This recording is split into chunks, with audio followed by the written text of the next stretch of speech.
Welcome back to our show. It is clear that Catholic Charities is dedicated to bringing hope for each individual that walks through their doors. Dana Marie McNichol-Carter spoke with a resident client exploring his experience living and working at the House of Charity.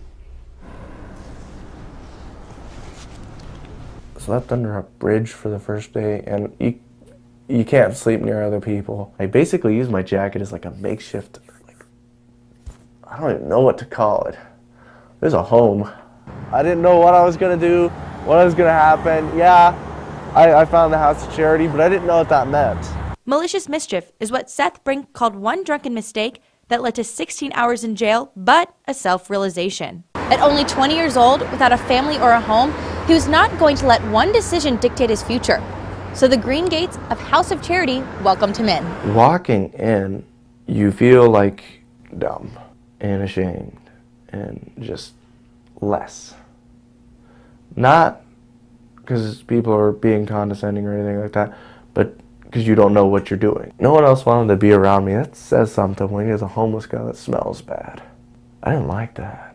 No, that was motivation itself. From the moment he stepped into the House of Charity, the staff recognized his positive presence and helpful attitude, soon putting him to work. As a resident client who is in charge of everything from laundry to administrative tasks, he is equally determined to clean up his life as he is the grounds. This is a home. This is where I eat, where I sleep, where I work now. He still has much to be grateful for. With his friends and co-workers, he isn't homeless, but part of an inclusive community of support. It's an open environment. At least they attempt to make it one, and they do a pretty good job at doing it. This is only a stepping stone, creating a strong foundation for success. 2 months later, I'm employed and have a future again. I have potential. They gave me my life back. It's awesome. That's awesome sauce. Dana Marie McNichol-Carter, GUTV. And here with me right now is Seth. Seth, thank you so much for joining us before your graveyard shift tonight. I just have one question for you about the graveyard shift. What's the weirdest thing you have to do when you're working? Probably kind of find something to do in those hours where there's nothing to do, because you have to be quiet and you don't really want to wake anyone up. But at the same time, it's kind of weird already. Everyone wakes up when you're about to go to bed. And so it's topsy-turvy. Well, I just want to ask you to tell us about your experience about living out on the street. Well, there's lots to it. There's the emotional aspects, which are already tiring. You'd be lucky to get 4, maybe 5 hours of sleep, especially if you're outside, and that was even during winter. Or not winter, but summer. It was August. And so you really have to psych yourself up, and you can't allow yourself to give up on yourself, because at this point, that's kind of what everything kind of did on you. It all just kind of falls apart. And so it's hard to kind of tell yourself, well, let's put it back together. And sometimes, a lot of times, you're going to need someone else to tell you, well, I can help you with this. How did you motivate yourself to stay out there and not give up? I didn't feel like I was in a state where I could make a choice for the rest of my life. That kind of left me hopeless and clueless and not in control of anything. I figured one of the major aspects of life is to learn how to control how you think about it and how you go about it every day. I mean, you can attack it every day, or you can just kind of let it beat you around and just take the beating. But eventually that gets kind of tiring, and so it kind of inspires you to move forward and keep moving forward.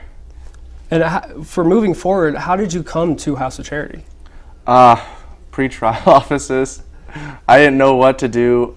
I'll tell you what, there's a lot of resources in Spokane. Unfortunately, I discovered them after I made, a dumb decision. But I'm still, a lot of resources, everything from the lawyer's helping you out, the judge is helping you out, no one's really against you, even the prosecutor. The prosecutor's doing their job, they're making sure everyone gets justice.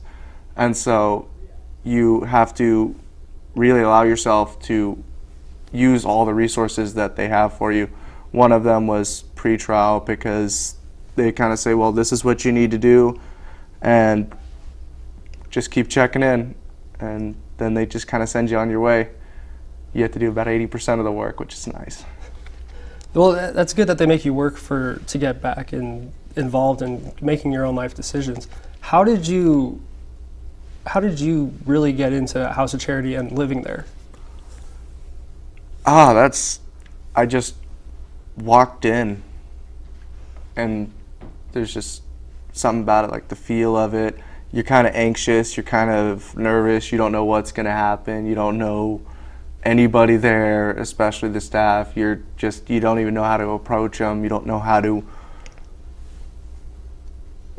talk to them at this point, because you're like, I'm at my lowest point, what do I do?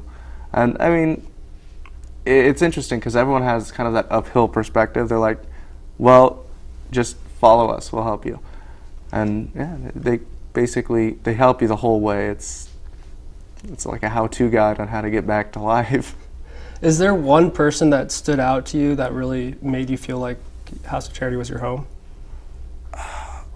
Probably the RC supervisor, Scott, because he listens, and he's your manager, and yeah, he's in charge of making sure you do your responsibilities, but he's a friend, and you're able to chill out, hang, and it makes you feel less homeless. And then, because your job is to move forward, your job is to do the work and to keep doing the work until you've gotten what it is that you've set out to do. And so he's basically a friend that allowed you to do that. All right. Well, unfortunately, Seth, that's all the time we have for you today. But we would like to give you this GUTV shirt that we wear every single show. So we'd like to congratulate you on getting better. That's awesome. And with this shirt. GUTV's sock drive ends this Friday afternoon, so be sure to stop by one of the donation sites in Hemmingson or the Broadcast Journalism Building. Be sure to like us on Facebook at GUTV and follow us on Twitter at GUTVZags, as we will share how many socks were donated. And while our sock drive may be ending, the Transfer Veteran and Returning Adult Services is launching a homeless veterans drive. They have a goal of getting at least 100 items for each part of their list. There are donation boxes all over campus, so let's continue to help out the homeless community. Thank you for watching GUTV. Have a great evening.